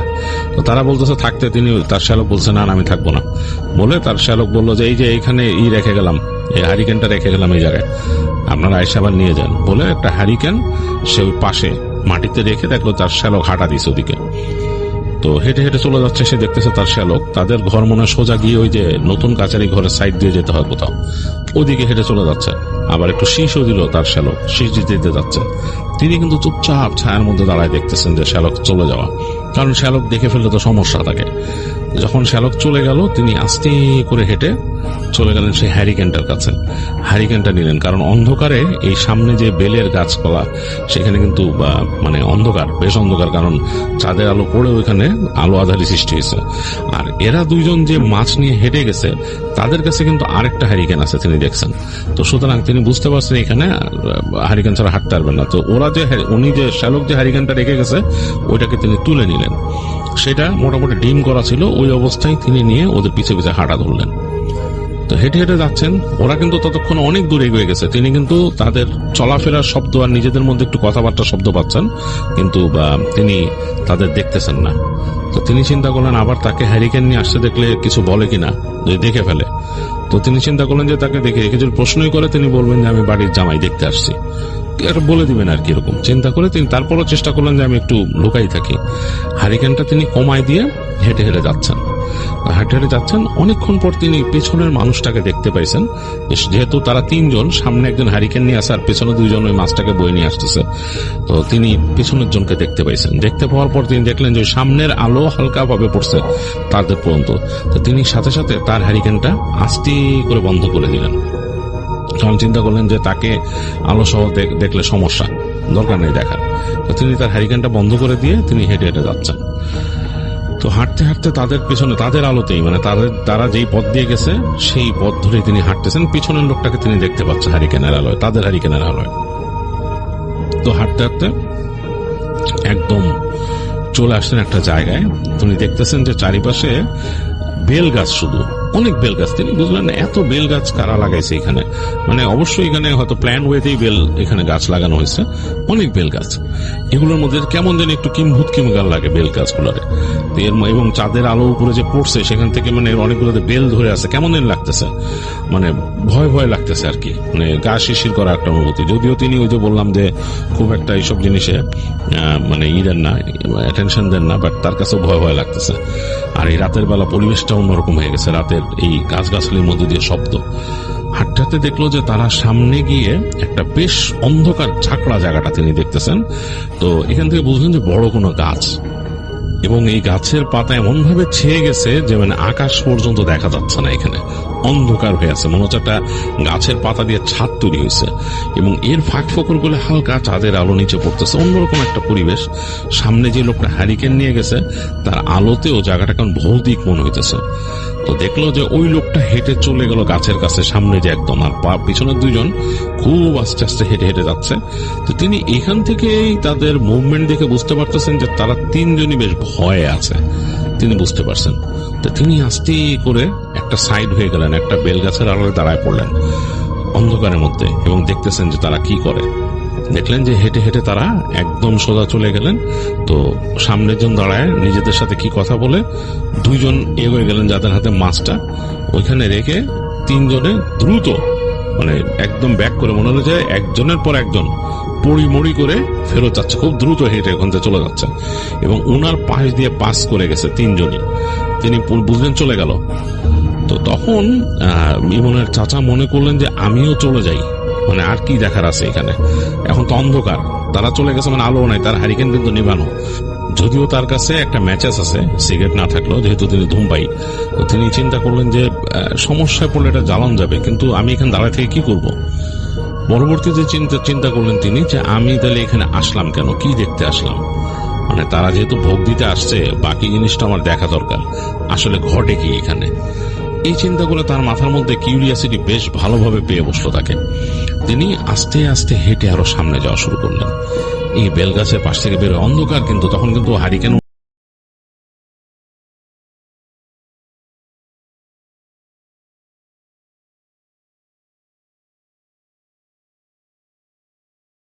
তিনি আস্তে আস্তে কাছে চলে আসলেন, কিন্তু তিনি আসতেছেন কিন্তু এই যে গাছগাছালির মধ্যে দিয়ে, পাশ দিয়ে একদম মেন রাস্তা দিয়ে আসতেছেন না, মানে হেঁটে যেখান দিয়ে ওই লোকগুলো হেঁটে গেছে সেখান দিয়ে যাচ্ছেন না, কারণ তিনি মানে চান না যে সামনে চলে আসে, তিনি দেখতে চান যে কি ঘটে এখানে। ওনার দৃঢ় বিশ্বাস ইমনের চাচার যে এই যে মাছটা রেখে গেছে এগুলো ওই শিয়াল কুকুর এসে খেয়ে যাবে, এটাই ঘটবে, এর থেকে বেশি কিছু না। তবে তিনি ওই শিয়াল কুকুরের সামনেও পড়তে চাচ্ছেন না, কারণ এরকম গভীর রাতে এরকম খোলা জায়গার মধ্যে বন্য শিয়াল বা বন্য কুকুরের সামনে পড়াও বেশ ভয়ের একটা ব্যাপার, এবং যেগুলো এরকম মাংসাশী বা মাছ খেতে আসবে, মানে এগুলো নিশ্চয়ই ভয়ের, এবং তাকে একলা দেখলে আক্রমণ করা খুবই স্বাভাবিক। তো এটাই তিনি ভয় পাচ্ছেন। তিনি চিন্তা করতেছেন যে মানে তিনি যাতে এগুলোর সামনে না পড়েন, আবার তিনি তার মানে সেই কিউরিয়াসিটিও দমাইতে পারতেছেন না যে আসলে এই যে ভূত প্রেতের কথা বলছে এরকম কিছু আছে কিনা। তার জীবনে সবসময় একটা কোয়েস্ট ছিল, যেগুলো নাকি যেই জিনিসগুলো মানুষের কাছে খুব অন্যরকম আনএক্সপ্লেইনড, সেসব জিনিস যদি তিনি দেখতে পারতেন। এই ভূত প্রেত সম্বন্ধে তার বিশ্বাসটা কম, এই কারণে তিনি দেখেন নাই তখনও। যাই হোক, তিনি এই হাঁটতে হাঁটতে গাছগাছালি ফাঁক দিয়ে একদম পাশে চলে আসছেন। তিনি কিন্তু বট গাছের একদম কাছে যান নাই, মানে ওই যে ফাঁকা যে জায়গাটা ওইখানে যান নাই, আর সামনে বট গাছের নিচেও যান নাই। এখান থেকে দেখা যাচ্ছে বট গাছটা পার হয়ে বেশ খানিকটা পরে মানে এই দেখা যাচ্ছে ওই যে খালের অংশ দেখা যাচ্ছে, এবং ফাঁকা, ওখানে চাঁদের আলো আছে। তো তিনি কিছুক্ষণ ওখানে থাকলেন, থেকে চিন্তা করলেন যে না, বেশিক্ষণ থাকা আবার ঠিক হবে না, আবার তার স্ত্রীও ভয় পাবে তিনি এতক্ষণ আসতেছে না দেখে। তিনি চিন্তা করলেন যে আমি কি ব্যাক করে চলে যাবো, এরকম ভাবতেছেন। তার সময়ও বয়ে যাচ্ছে অনেকক্ষণ, এবং এই যে অন্ধকারের মধ্যে বসে আছেন, মশাও কামড়াচ্ছে তাকে।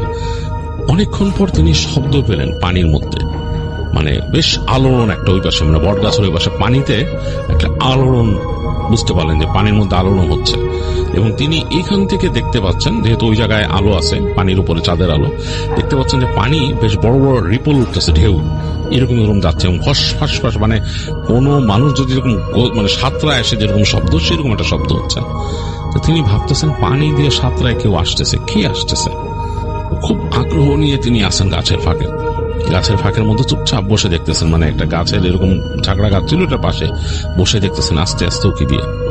একটু পর তিনি খেয়াল করলেন যে কেউ একজন উঠে আসছে পাড়ে, এবং তার উঠে আসার শব্দ পাচ্ছেন তিনি ওই ইসের মধ্যে, মাটির মধ্যে যে এরকম মানে পা ফেলে ফেলে যেরকম থপ থপ করে আসে সেরকম।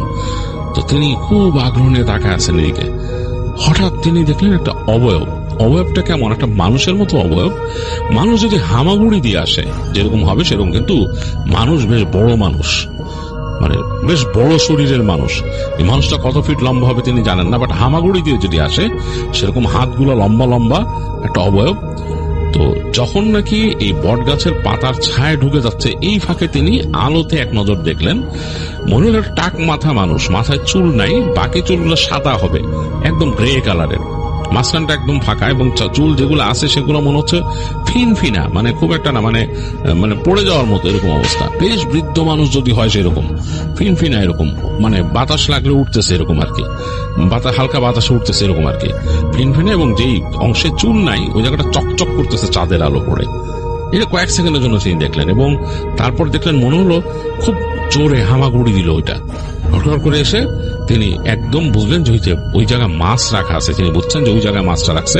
ওই মাছের উপর এসে হস করে বসলো, পড়লো এরকম, দুই হাত দিয়ে মনে হয় মাছটাকে ধরে, মানে একটা ছটফটে শব্দ তৈরি হলো, মানে পাতা পড়ে আছে তো পাতার উপরে মনে হয় ফটফট করে মানে টানাটানি করলো, মানে যদি এরকম টানা হেঁচড়া করে যেরকম শব্দ, খুব দ্রুত সেরকম।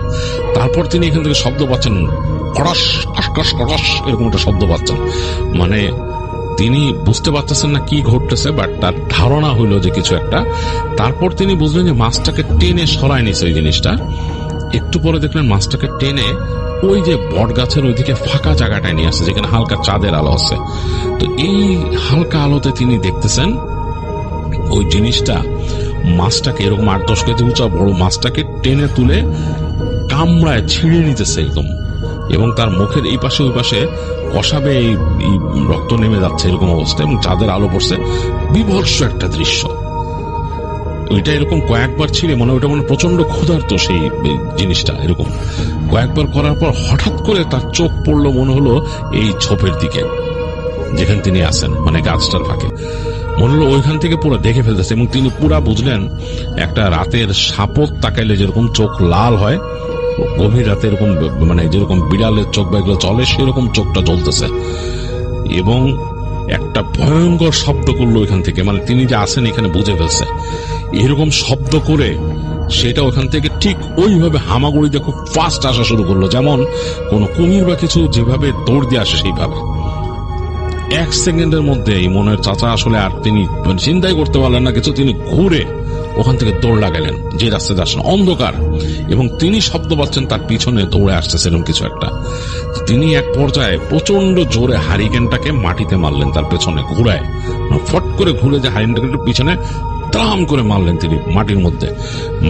মারার পরে তিনি বুঝলেন চিমনি টিমনি ভেঙে গেছে, এবং কেরোসিনের গন্ধ পেলেন, চটায় গেছে। তিনি আরো 2 পা দৌড়ায় যে তিনি আস্তে করে তার পকেট থেকে ম্যাচটা খুব দ্রুত বের করে ফস করে জ্বালায় ফেললেন, ফেলায় ছুড়ে মারলেন ওইদিকে, তিনি আগুন ধরায় দিবেন ওখানে।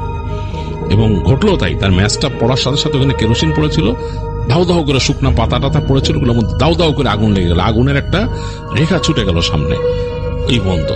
এবং এর মধ্যে তিনি দেখলেন সেই যেখানে আগুনটা লাগছে তার থেকে বেশ খানিকটা দূরে প্রচন্ড একটা চিৎকার তীক্ষ্ণ, এবং সেই আগুনের আলোতে যে আগুনটা যে পাতার মধ্যে লেগে গেছে কেরোসিনের উপর দিয়ে, ওই জায়গায় ভয়ঙ্কর তিনি দেখলেন যে একটা এরকম মানুষের মতো হাত দুইটা লম্বা লম্বা, এরকম চুল ফিনফিনা, এবং সারা শরীর মনে হচ্ছে কোচকায় গেছে চামড়া, মুখের জায়গাটা বিভৎস, মুখের অংশটা কোচকানো চামড়ার মতো, মুখের জায়গাটা বিভৎস, চোখগুলো লাল লাল, প্রচন্ড একটা চিৎকার করলো, মানে ভয়ঙ্কর চিৎকার কণ্ঠ। তা তিনি এটার জন্য আর মানে মানে মানে আর দাঁড়াইলেনই না, তিনি ছেড়ে দৌড় দিলেন ওখান থেকে। দৌড়াইতে দৌড়াইতে তিনি বের আসছেন ফাঁকা জায়গায়, এবং তারপর তিনি দৌড় দিলেন তাদের ওই শ্বশুর বাড়ির, মানে তার মামা শ্বশুর বাড়ি যেদিকে ওদিকে ফাঁকা উঠান দিয়ে ভয়ঙ্কর স্পিডে তিনি দৌড়াচ্ছেন। আর তিনি যে দোয়া দুরুদ যা শিখছিলেন পড়তেছেন, তিনি চিন্তা করতেছেন এইরকম জিনিসটা আমি কখনো দেখিনি। দৌড়াইতে দৌড়াইতে দৌড়াইতে তিনি যখন নাকি যে নতুন কাচারি ঘরটা পার হচ্ছেন, তখন দেখলেন যে ওখান থেকে বল্লম হাতে একজন বের হয়ে আসছে, মানে বর্ষা হাতে বের হয়ে আসছে। তিনি বুঝতে পারলেন যে শ্যালক বলে, এই কে রে? তার দিকে বলছে, কে রে? তিনি তখন তার শ্যালকের নাম ধরে বলছেন, এই থামো, আমি তোমার দুলাভাই, তোমাদের দুলাভাই। শ্যালক থতমত খেয়ে গেছে, বল্লম হাতে বলছে, এখানে কি হয়েছে? আপনি কই গেছিলেন দুলাভাই? আপনি বাসা যান নাই? বলে যে না, আমি বাসায় যাইনি, তুমি যাও, তুমি ঘরে যাও, আমি বাসা দিতেছি। তো তার শ্যালক তাড়াতাড়ি তার সাথে চলে আসলো, সে বল্লম হাতে এসে তাকে একদম বাসা পর্যন্ত নিয়ে গেল। বলে, দুলাভাই আপনি কই গেছিলেন সত্যিকারে বলেন তো? বলে, শোনো, আমি ওই যে মাছ নিয়ে গেছে যে ওদের সাথে গেছিলাম, এখন তোমার আমি আর কিছু বলতে চাচ্ছি না, তুমি আর বাসায় ফিরে যাও না, তুমি এখান থেকে যাও, ওই বাসা থাকো আজকে। বলে সে শ্যালককে টেনে ওই বাসার মধ্যে নিয়ে তাদের ওখানে দোতলায় ওঠার জন্য কাঠের সিঁড়ি ছিল, সেই সিঁড়িতে উঠে গেল। উঠে যে সে দরজা জোরে জোরে নক করলো, তার স্ত্রী দরজা খুলে দিয়েছে। তাকে দেখে অবাক, তার স্ত্রী হাতে হ্যারিকেন নিয়ে তাকাইছে। শ্যালক বললো যে দুলাভাই তো ঘটনা ঘটায় ফেলছে বাবু। বলে, কি হয়েছে? বলে যে তো দুলাভাই কি বলছে আমার পুরো বলে নাই, উনি ওইদিকে কাঁধে গেছিল, ওই গাছের কাছে গেছিল। তো তার স্ত্রী তাড়াতাড়ি আর কোনো কথা না বলে দরজা খুলে দিল। তো তিনি ঢুকছেন, তার শ্যালকও ঢুকছে। ঢোকার পরে ঘর দরজা লাগায় দুজন বসলো। তো ইমনের চাচা কাঁপতেছিল ভয়ে। তো তার স্ত্রী জিজ্ঞেস করলো যে কি হয়েছে আপনার, বলেন কি হয়েছে, আপনি ভয় পাইছেন, কি হয়েছে? তো ইমনের চাচা বললেন যে তুমি শান্ত হও। বলে তার শ্যালক আর স্ত্রীকে বললেন যে আমি ওই যে ওর সাথে বলছিলাম, ওর কাছে শুনছি যে মাছ নাকি ভোগ দেয়। তা আমি তো আসলে এটা জিনিসটা মানে খুব ইন্টারেস্ট ফিল করছি, কিন্তু আমি তো এরকম দেখি নাই। আর স্ত্রীকে বলতেছে যে তুমি জানো আমি এগুলা খুব একটা বিশ্বাস করতাম না, বা আমাকে কেউ দেখাইতে পারেনি, বা আমি কখনো দেখি নাই। তা আমি খুব আগ্রহবশ এখানে গেছিলাম পিছনে। তারপর তিনি যা ঘটছে সেটা বললেন দুজনকে। তো দুইজন শুনে তার স্ত্রী তো প্রচন্ড রকমের ভয় পেয়েছে। শ্যালক বলল, করছেন কি আপনি? এটা তো আমাদের চালায় শেষ করে দিবে, পুরাই শেষ করে দিবে, আমাদের আর নিস্তার নাই, খবর আছে এখানে সবার। তো তার স্ত্রী চুপ করে গেছে, কিছু বল নাই। তো শ্যালক বললো যে আসলে আমি আর ওদিকে আজকে ফেরত যাচ্ছি না, আমি নিচতলায় যে শুয়ে পড়তেছি, আপনারা শুয়ে পড়েন, দোয়া দরুদ পড়ে থাকেন, রাতটা কিন্তু সমস্যা করবে আপনাদেরকে। তাই বলে শ্যালক নেমে গেল নিচে। তো ইমনের চাচা বেশ ভয় পাইছেন, কারণ তিনি যা দেখছেন এটা তো তিনি কল্পনাও করেননি। তো তার স্ত্রী বললো যে আপনি এটা কেন করলেন, আপনি কেন গেলেন, ঠিক করেন নাই, আপনাকে বলছি যে আমার মামার বাড়িটা মানে ভূত প্রেত আছে অনেক এসে।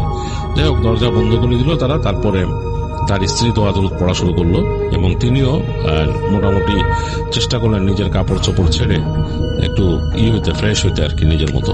কারণ এখন তার পক্ষে সম্ভব না, তার স্ত্রীও তাকে যেতে দিবে না, বলছে যে নিচে ওই তাদের যে বাথরুম যেখানে হাত মুখ ধোয় করে ওই জায়গায় যেতে দিবে না এখন, খোলা তো জায়গাটা, ওই জায়গায় হেঁটে যেতে হয়, হেঁটে গিয়ে ওখানে মানে কর্নারে ওখানে যেতে দিবে না। বলছে যে আপনি একান্ত প্রয়োজন না হলে রাত্রেবেলা আর বেরোয়েন না আজকে। যাই হোক, উনিও দোয়া দরুদ পড়ে দুইজন এক পর্যায়ে শুয়ে পড়লেন বিছানায়। শুয়ে পড়ছেন, মানে ঘরের মধ্যে যে ছিল, হারিকেন ছিল, সে নিভাই দিয়েছেন। এবং বেশ খানিক্ষণ পর, প্রায় আধা ঘন্টা পরে, প্রচন্ড রকমের শেয়ালের ডাক শুনল তাদের আশেপাশে। তাদের যে ঘরটা, তার আশপাশ থেকে মনে হইতেছে শেয়ালগুলো একের পর এক ডাকতেছে। তো তার স্ত্রী বলতেছে এরকম ভাবে ডাকে না, এই যে আপনি ঘটনা ঘটে আসছেন এর জন্য হচ্ছে। মানে ভয়ঙ্কর রকম শিয়ালের ডাক, মানে একটা মানে মনে হচ্ছে লাইন ধরে ডাকতেছে। এবং এগুলা সাধারণত নাকি দূরে ডাকতে, একদম তাদের ঘরের কাছে এভাবে ডাকে না।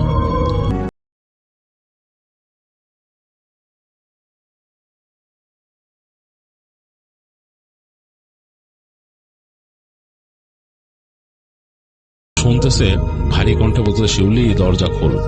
মানে একেবারে ইমনের চাচির মামার কণ্ঠ, একদম ভারী ভাবে বলতেছে। তো ইমনের চাচা কিন্তু উঠে যেতে গেছে, হ্যাঁ বলতে গেছে হ্যাঁ মামা, এরকম কিছু বলতে যে খুলবে, তার স্ত্রী তাকে হাত চেপে ধরলো। তিনি বুঝে ফেলছে, ইমনের চাচি বুঝে ফেলছে এটা তার মামা না। তাকে ফিসফিস করে বলছে মামা না, চুপ চুপ বলে তিনি হাত এরকম ধরে রাখছে। তো আবার ডাকলো যে শিউলি দরজা খোল, দরজা খোল। তো 2-3 বার ডাকার পর যখন দরজা খুলতেছে না, তখন বলছে খুলবি না। তখন একদম প্রশ্ন, খুলবি না? তো চুপ, তারা তার উত্তর দিতেছে না। তখন নাকি একটা হাসির শব্দ হলো, মানে মনে হলো যে ভারী কণ্ঠে হাসতেছে, এবং হাসির কণ্ঠটা আস্তে আস্তে ভারীর থেকে নাকি দিকে চলে গেল। এবং নাকি কণ্ঠে বলল যে তুই আমারে পোড়াইছিস, তোরে তো ছাড়বো না। তারপর আর কোনো কথা নাই, পুরো চুপচাপ পুরো নিস্তব্ধ হয়ে গেছে চারপাশ। কারণ খুবই ভয় পেয়েছে ইমনের চাচি এবং চাচা দুজনই ভয় পেয়ে গেছে। ইমনের চাচা তো ভয় পেয়েছে কারণ সে তো যা দেখছে এটা তার মনে পড়তেছে বারবার, এবং এই যে দরজায় নক হওয়াটা ভয়ঙ্কর একটা ব্যাপার। এবং তারপর নাকি শুরু হলো যে তাদের যে নিচের দেয়ালগুলা, মানে নিচতলার নিচের দেয়ালের মধ্যে হুড়মুড় ভাবে কেউ ধাক্কা মারতেছে, কিল মারতেছে, এরকম শব্দ, মানে পুরা কাঠের বাড়ির মধ্যে ধূপ ধাপ শব্দ হচ্ছে। এগুলা চললো এবং সেই ফজরের আজান পর্যন্ত এই ধরনের সমস্যা বাড়ির মধ্যে হলো। ফজরের আজান যখন পড়লো তখন সব থেমে গেছে, ঠান্ডা হয়ে গেল। তো এতক্ষণ তো ঘুমাইতে পারে নাই ইমনের চাচা এবং চাচি দুজনই। তো ফজরের পর তাদের একটু ঘুম আসছে, চোখ লেগে আসছে। তো অনেকক্ষণ পর শুনলো যে তাদের দরজায় নক হয়েছে। এবার বুঝলো যে আসলে বাসার মানুষ নক করছে। তো দরজা খুললো, খোলার পর দেখলো যে ইমনের চাচার মামা শ্বশুর যিনি, তিনি আসলেই আসছেন। এবার এসে বললো যে আমি শুনলাম, মানে তার শ্যালকের কথা বলছে, ওর কাছ থেকে শুনলাম যে কালকে নাকি তুমি এরকম গেছিলা। তো বাবা, এটা তো ঠিক করো নাই, সব জায়গার তো একটা নিয়ম আছে, সব জায়গায় তোমাকে যখন ও বলছে যে আমাদের জায়গার কিছু নিয়ম আছে, তোমার এটা মানা উচিত ছিল। এইভাবে কি মানে জিনিসটা হয়? বুঝলাম তুমি শহর থেকে আসছো, তোমার ওইখানে অন্যরকম নিয়ম, বাট প্রত্যেকটা জায়গার নিয়ম আছে। তোমাকে যখন যেখানকার মানুষরা যেভাবে বলবে সেই জিনিসটা মেনে চলতে হয়, ঠিক করো না। ইমনের চাচা তখন ওনার মামা শ্বশুরকে বললেন যে আসলে আমি দুঃখিত, অনেক দুঃখিত মামা। বলে এখন আর কি করবা? তো আমি দেখি খবর দিয়ে আজকে মৌলানা সাহেবকে। তো তিনি নাকি তাদের ওখানকার যে মৌলানা সাহেব তাকে খবর পাঠালেন। ঠিক ফজরের নামাজ তো হয়ে গেছে, তারপরে তো অনেকক্ষণ পর মৌলানা সাহেব আসলেন, কারণ উনিও বেশ প্রভাবশালী মানুষ, উনি বললে আসবেনি, মানে যেহেতু ওনার সাথে ভালো সম্পর্ক। মৌলানা সাহেব আসলেন এবং তিনি বলছিলেন যে সাথে আরো ওনার সাথে যাতে ছাত্র নিয়ে আসেন। আসার পর 2-3 জন মিলে বসলেন এবং নিচে তাদের যে বৈঠকখানা, সেখানে বসে কথা বললেন তার সাথে, সেই হুজুরের সাথে। বললেন এই ঘটনা ঘটছে। তো ওই মৌলানা সাহেবও বললো যে উনি তো ঠিক করে নাই, ওনার যাওয়াটা ঠিক হয় নাই, যেহেতু এখানে এই খারাপ জিনিসটা থাকে এবং জানে গ্রামের মানুষের সাথে তার মানে একটা সহাবস্থান হয়ে গেছে।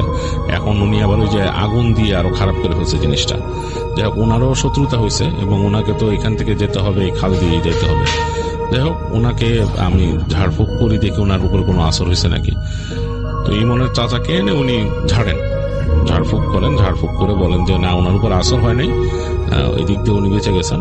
আর ওই যে রাত্রে দরজা খুললে একটা সমস্যা হয়ে যেত।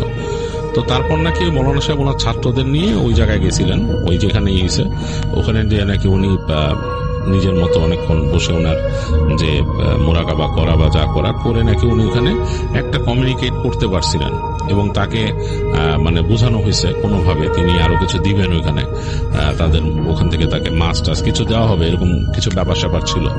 তো এগুলো নিয়ে ওখানে একটা মীমাংসা হয়। তো এখানে ইমন বলছে যে তার চাচার প্রশ্ন ছিল যে এই মাছগুলা তো পানিতেই থাকে, ওই মাছের পানির যদি জিনিস হয়ে থাকে, খারাপ জিনিস হয়ে থাকে বা জিন হয়ে থাকে, সে ওই মাছগুলোকে নিজেই তো ধরতে পারে, মানুষের ধরা মাছ তার লাগে কেন?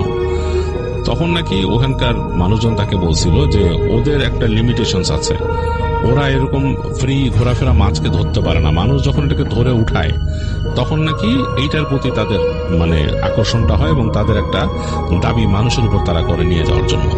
নিজের থেকে নাকি তাদের এখানে একটা লিমিটেশন আছে যে তারা পানিতে থাকলেও বা ওখানে থাকলেও ওই পানিতে ঘোরাফেরা করা মাছটাকে তারা নিজেরা নিতে পারে না, এটা তাদের একটা লিমিটেশনস এবং এই কারণেই যেন এটা হয়। যাই হোক, এই হচ্ছে ইমনের চাচা শুনছিল। আর তারপর ইমনের চাচা ফিরে আসে এবং আসার সময় প্রচন্ড ভয় পায়, কারণ ওখানকার গ্রামের মানুষজন বলছিল যে এই জামাই, এবং তার একটা বিরক্ত গাথার মতো তৈরি হয়ে গেছিল এখানে, যে সে ওইখানকার ওই খারাপ জিনিসকে আগুন দিয়ে সে পোড়াই দিছে, এরকম ব্যাপার স্যাপার ছিল। যাই হোক, এর জন্য তার ভয়ও ছিল আসার সময় এবং খাল দিয়ে বলছিল খুব সাবধানে চলাফেরা করতে। এবং তিনি যখন ফেরত আসেন খুব সকাল সকাল তাকে নৌকায় উঠানো হয়েছিল, সাথে আরো নৌকা দিয়ে মানুষ দিয়ে তারপরে গিয়ে পৌঁছায় দেওয়া হয়েছিল শ্বশুরবাড়ি, এবং শ্বশুরবাড়ির থেকে তিনি সোজা একেবারে শহরে চলে আসেন। তো এরপরে অনেকদিন তিনি ওই খাল বিলের ওখানে যাননি এবং তার স্ত্রীকেও যেতে দিতেন না তিনি। এবং তাদের যখন নাকি পরবর্তীতে মানে হয় সন্তান হয়, তখন নাকি তারা খুব কেয়ারফুলি ছিলেন এবং তারা ট্রিটমেন্ট নিয়েছিলেন, মানে একজন মৌলানা সাহেবের কাছ থেকে দোয়া দুরুদ নিয়েছিলেন যাতে এগুলোতে কোনো এফেক্ট না পড়ে, কারণ তারা বলছিল যে এইসব খারাপ জিনিসটা রিভেঞ্জ নেয় এবং এই রিভেঞ্জ থেকে বাঁচার জন্য তারা ওই সময় সাবধানে ছিলেন। যাই হোক, এগুলোর আর কোনো প্রভাব পড়ে নাই মনে চাচার জীবনে। তো এটা ছিল তার জীবনে দেখা মাছ পিশাচের একটা ঘটনা।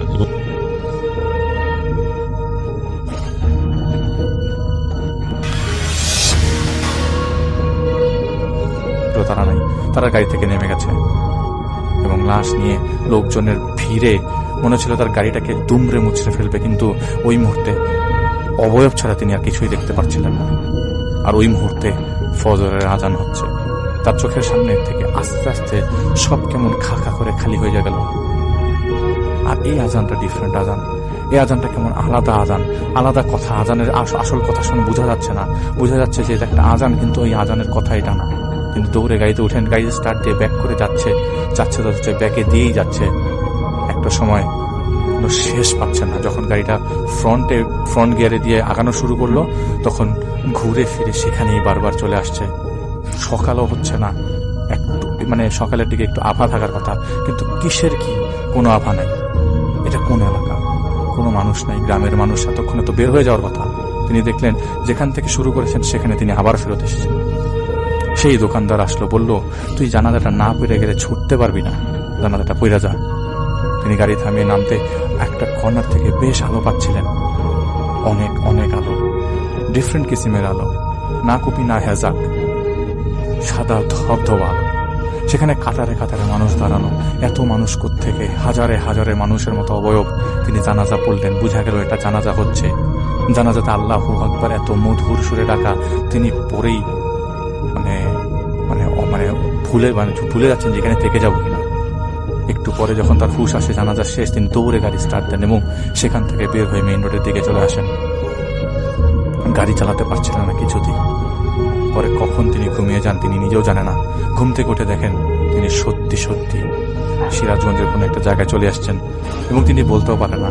তবে যে রাস্তা ধরে এসেছে সেটা সিরাজগঞ্জের রাস্তা পড়ে না। তিনি এর আগেও ঢাকা থেকে কয়েকবার সিরাজগঞ্জে গিয়েছেন, কিন্তু এরকম রাস্তা দিয়ে কখনো যায় নাই।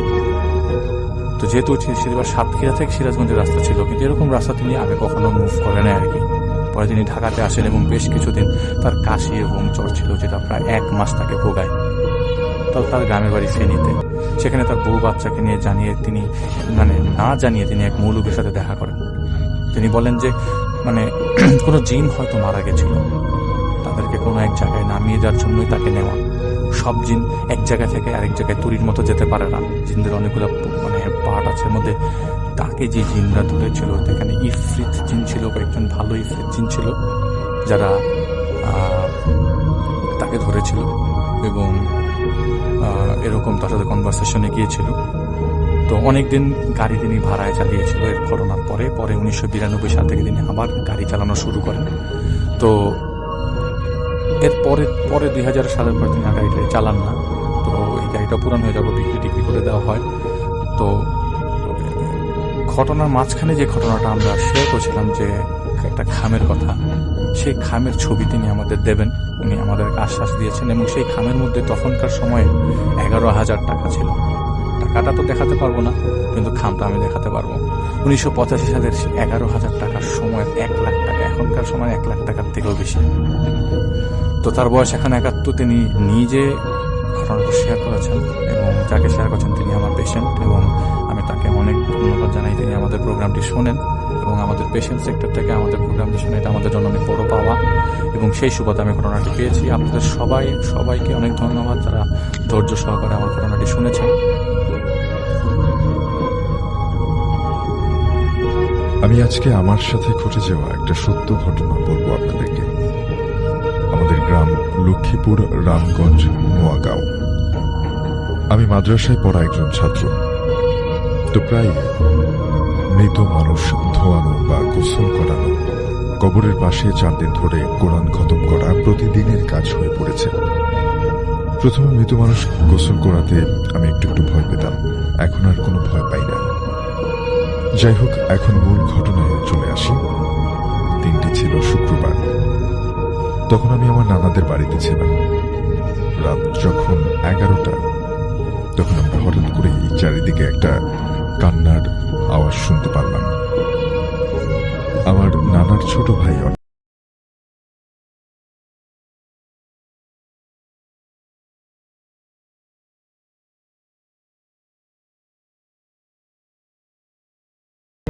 জুড়ে দিল। সবাই ওনাকে প্রচন্ড রকমের সম্মান করতেন এবং ভালোবাসতেন। আমি ওখানে যাওয়ার পরে, অর্থাৎ আমি সেইখানে উপস্থিত হওয়ার পরে আমাকে কোরআন শরীফ পড়ার জন্য সবাই বলতে লাগলো।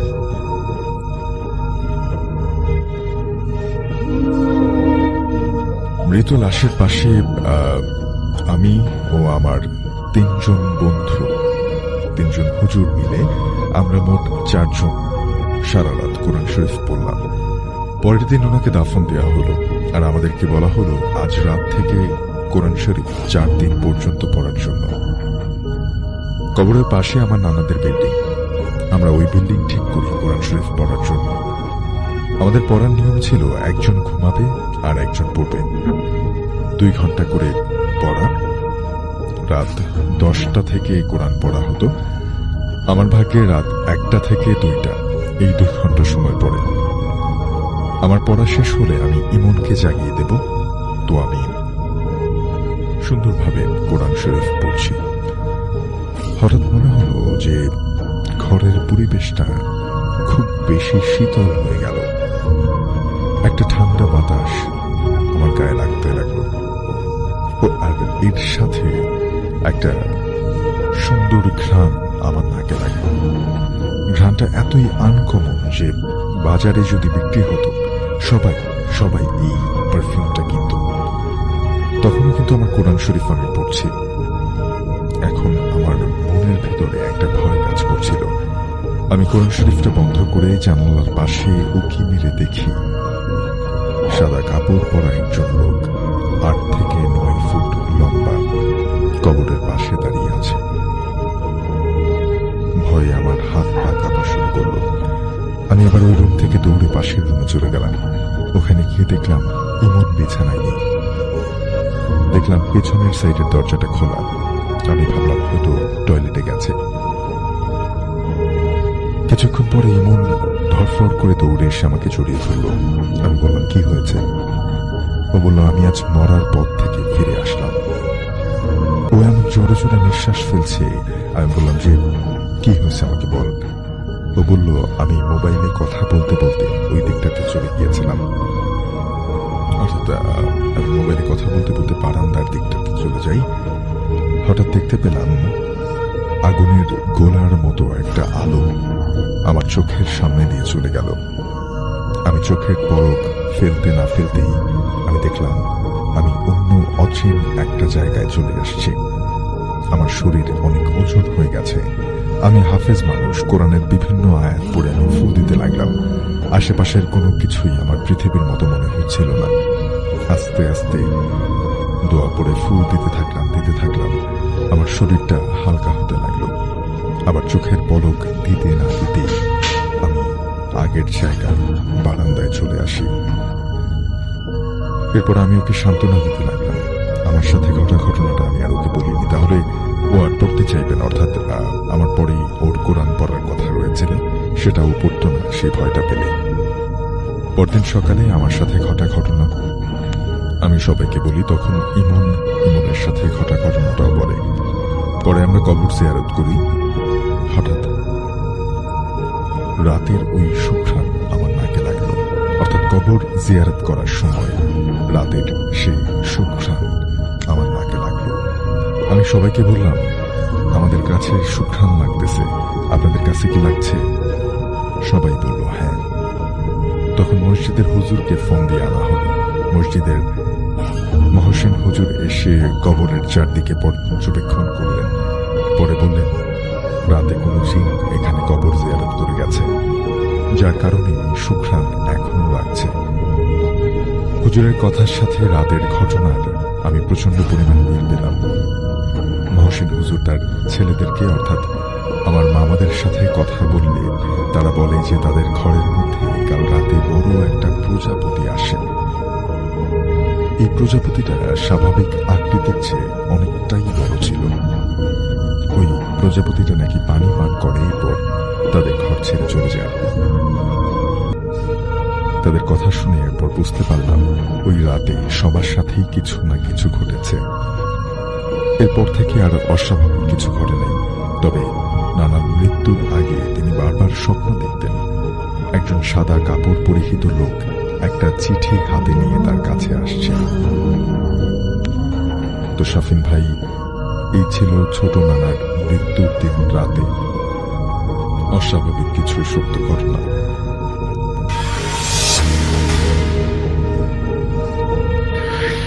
প্রিয় নেশালার ভাই ও আফুরা, আসসালামু আলাইকুম। হিন্দু ভাইদেরকে আদাব। আপনারা সবাই ভালো আছেন? সবাই আমার জন্যে দোয়া করবেন। আপনাদের দোয়াতে আমিও ভালো আছি। আমি প্রতিদিন বাছাইকৃত কিছু ভূতের ভয়ানক ঘটনা আমি আমার এই চ্যানেলে পাবলিশ করে থাকি আজ 10টা বাজে। আপনারা যদি আমার ভিডিও ভালো লেগে থাকে তাহলে আপনারা আমার চ্যানেলটা সাবস্ক্রাইব করে দিবেন, করে দিয়ে আমার পাশে থাকবেন। সব সময় প্রতিদিন রাত 10টা বাজে ভালো ভিডিও পাইবেন। আমি সব সময় চিন্তা ভাবনা করে ভিডিও বাছাইকৃতভাবে বানাই, কোনো মিথ্যার আশ্রয় নেই না। আমি আমাদের এলাকার যদি কোনো সময় ভয়ানক ঘটনা ঘটে, অন্তত পাশের এলাকারও হলেও আমি ভয়ানক ঘটনা সবটা সত্যি, কোনো মিথ্যার আশ্রয় আমি নেই না। আমি সেটাই আপনাদের মাঝে তুলে ধরি। আপনারা আমার জন্য দোয়া করবেন, আমিও আপনাদের জন্য দোয়া করি। আল্লাহ যেন আপনাদের হায়াতি বাড়িয়ে দেয়, আপনাদের কাছ থেকেই যেন আমি ভালোবাসা প্রতিনিয়ত পাই। আমি আমার ঘটনাটা বাড়াতে চাচ্ছি না, এখানেই শেষ করে দিলাম।